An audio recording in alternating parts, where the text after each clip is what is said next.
Halo pecinta buku, selamat membaca. Salam kenal, saya Ahmad Eka Revaldi. Dan hari ini saya akan membahas buku berjudul Simplify Your Complicated Life, karya Ronnie F. Ronodirjo.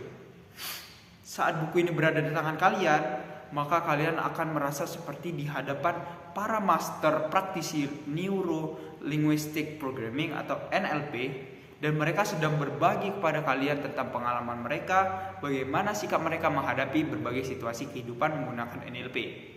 Yap, ini merupakan buku Simplify Your Complicated Life. Buku ini diterbitkan oleh Pohon Cahaya pada tahun 2017 sebanyak 288 halaman dan dikarang oleh Ronnie F. Ronodirjo, seorang dosen senior di Fakultas Ekonomi dan Bisnis Universitas Indonesia. Sebagian orang dengan sadar dan atau tidak sadar, sengaja atau tidak sengaja, mengalami dan membuat kehidupan mereka menjadi rumit karena tidak tahu cara untuk membuatnya menjadi lebih sederhana. Hidup menjadi rumit dan selalu menjadi orang yang menyulitkan diri sendiri dan orang di sekitarnya.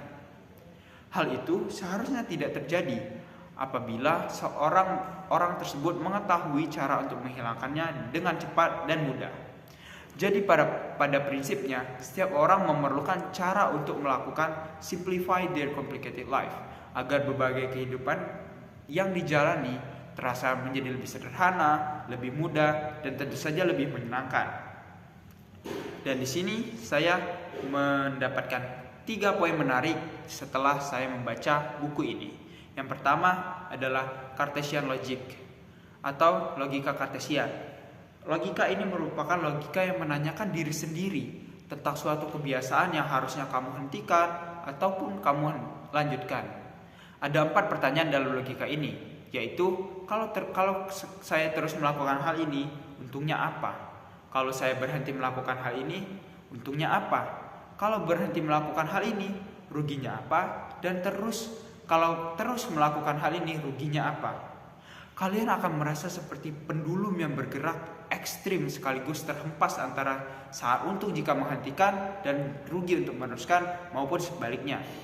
Jika kita dapat menggunakan logika ini dengan tepat, maka kita dapat menekankan pentingnya memisahkan subjek dengan pemikiran dan kesadaran agar membantu kita menjadi analis objektif dan pemahaman yang lebih baik untuk kehidupan kita ke depannya. Yang kedua adalah tukang atau empu. Ini menjadi salah satu poin menarik kedua yang saya temukan dari buku ini. Di buku ini dijelaskan bahwa seorang empu akan fokus mempelajari sikap dan metodologi agar mampu menganalisa, mencontoh, memperbaiki, dan menciptakan teknik-teknik mereka sendiri. Sementara tukang akan fokus mempelajari teknik-teknik yang sudah ada sampai mahir. Kedua peran ini memiliki keunggulan masing-masing tergantung pada konteksnya. Seorang empu memiliki kelebihan dalam inovasi dan pengembangan teknik yang baru, sementara seorang tukang memiliki keunggulan dalam keahlian yang sudah ada dan dikuasai dengan baik. Kedua-duanya sama-sama penting dalam menjaga keberlanjutan dan perkembangan dalam suatu keterampilan. Yang lebih baik akan tergantung pada tujuan dan kebutuhan spesifik dalam situasi tertentu. Yang terakhir, bahagia itu mudah. Kebanyakan dari kita tidak bahagia karena kebutuhan untuk diterima, diakui, dan dianggap, serta negatif thinking yang menganggap orang lain mengancam kehidupan kita. Untuk meningkatkan kebahagiaan, penting untuk memperkuat rasa percaya diri, mempraktikkan pola pikir yang positif, memprioritaskan keseimbangan antara kehidupan pribadi dan kehidupan profesional, membangun hubungan sosial yang sehat, dan mencari dukungan emosional ketika diperlukan. Jadi buku ini sangat cocok untuk kalian merasa hidup dalam kerumitan. Buku ini dapat membantu kita dalam membuat keputusan besar nantinya. Kita dapat menganalisis diri kita dan menemukan kebahagiaan. Bangun dan wujudkan mimpimu atau orang lain akan mempekerjakanmu untuk membangun mimpi mereka. Farah Dre. Dengan membaca, tentu saja pengetahuan kita akan meningkat terus-menerus setiap harinya, terutama jika kita membaca buku pengembangan diri. Karena di dalam buku pengembangan diri ini terdapat banyak sekali kisah-kisah orang yang sudah menggapai mimpi-mimpinya dan hal itu dapat menjadi motivasi dan inspirasi bagi kita semua. Maka dari itu, jangan pernah berhenti membaca.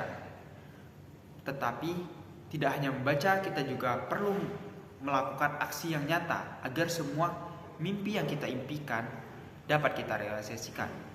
Mungkin sekian dari saya. Terima kasih. Sampai jumpa.